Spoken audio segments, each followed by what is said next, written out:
நம்ம Hyderabadi chicken gravy எப்படி செய்யுதுன்னு பார்க்க போகிறோம். வீடியோக்குள்ளே போகலாமா? வெல்கம்.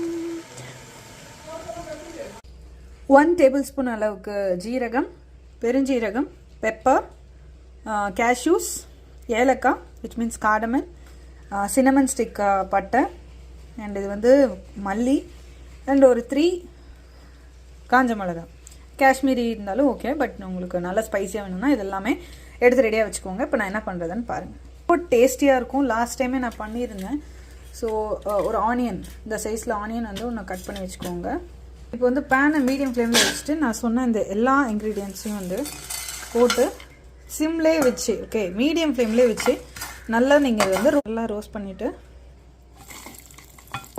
இது கூட 1 மீடியம் சைஸ் ஆனியனை கட் பண்ணி சேர்த்துட்டேன். லைட்டாக வாட்டர் சேர்க்க போகிறோம். நம்ம இப்போ பண்ண போகிறது பேஸ்ட்டு தான், பவுடர் கிடையாது. ஓகே, கொஞ்சமாக தண்ணி ஊற்றி நல்லா சாஃப்டான பேஸ்ட்டுக்கு அரைச்சி எடுத்துகிட்டு வந்துடுறேன். பார்த்தீங்கன்னா coriander powder, turmeric powder, red chilli powder, salt வந்து 1 kgக்கு இவ்வளோ குவான்டிட்டி வரும். இது வந்து homemade chilli powder. Okay, 1 kg சிக்கனை வந்து நல்லா க்ளீன் பண்ணியாச்சு.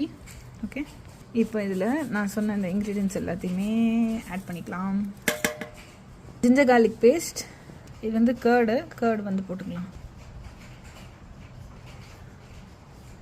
இதெல்லாம் மிக்ஸ் பண்ணுங்கள். இது கூட இன்னும் கொஞ்சம் போடணும், அதை நான் போடும்போது சொல்கிறேன். இன்றைக்கி மேரினேட் ஆகட்டும், இன்னும் கொஞ்சம் என்னென்ன போடணும்னு நான் சொல்கிறேன்.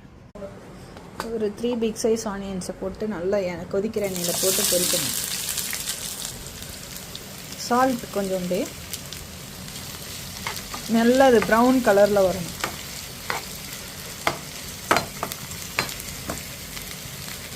இதில் 2 க்ரீன் சில்லி கட் பண்ணி போட்டுட்டு இந்த அளவுக்கு ப்ரௌனாக இருக்கணும். இதில் ஆயிலோட சேர்த்து போட போகிறோம்.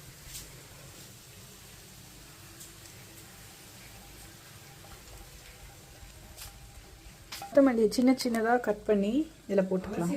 இது எல்லாத்தையும் ஒன்றா மிக்ஸ் பண்ணிக்கோங்க. வரும் இதுதான் அரைச்ச பேஸ்ட். இது வேணால் நீங்கள் தனியாக ஸ்டோர் பண்ணி வச்சுக்கலாம். ஓகே, இந்த பேஸ்ட் கொஞ்சமாக ஆயில் போட்டுக்கலாம், ஏன்னா ஆல்ரெடி நிறைய ஆயில் சேர்த்தாச்சு. பேஸ்ட் அதில் போட்டுருங்க. 4 டேபிள்ஸ்பூன் அளவுக்கு போட்டிருக்கேன் ஃபார் 1 kg. நிறைய வீடியோ எடுத்துகிட்டு நான் பெப்பர். ஓகே, வேணா இன்னும் கொஞ்சம் கூட போட்டுக்கோங்க. இன்னும் நல்லா ஸ்பைஸியாக வேணும்னா நீங்கள் பெப்பர் போட்டுக்கலாம். That's all. ஓகே, இந்த டேஸ்டியான ஹைதராபாதி சிக்கனை நீங்களும் செஞ்சு சாப்பிடுங்க. ரொம்ப டிஃப்ரெண்ட் அண்ட் யூனிக் டேஸ்ட்டாக இருக்கும். இதை ரசத்தோடு வச்சு சாப்பிட்டா அப்படி இருக்கும்.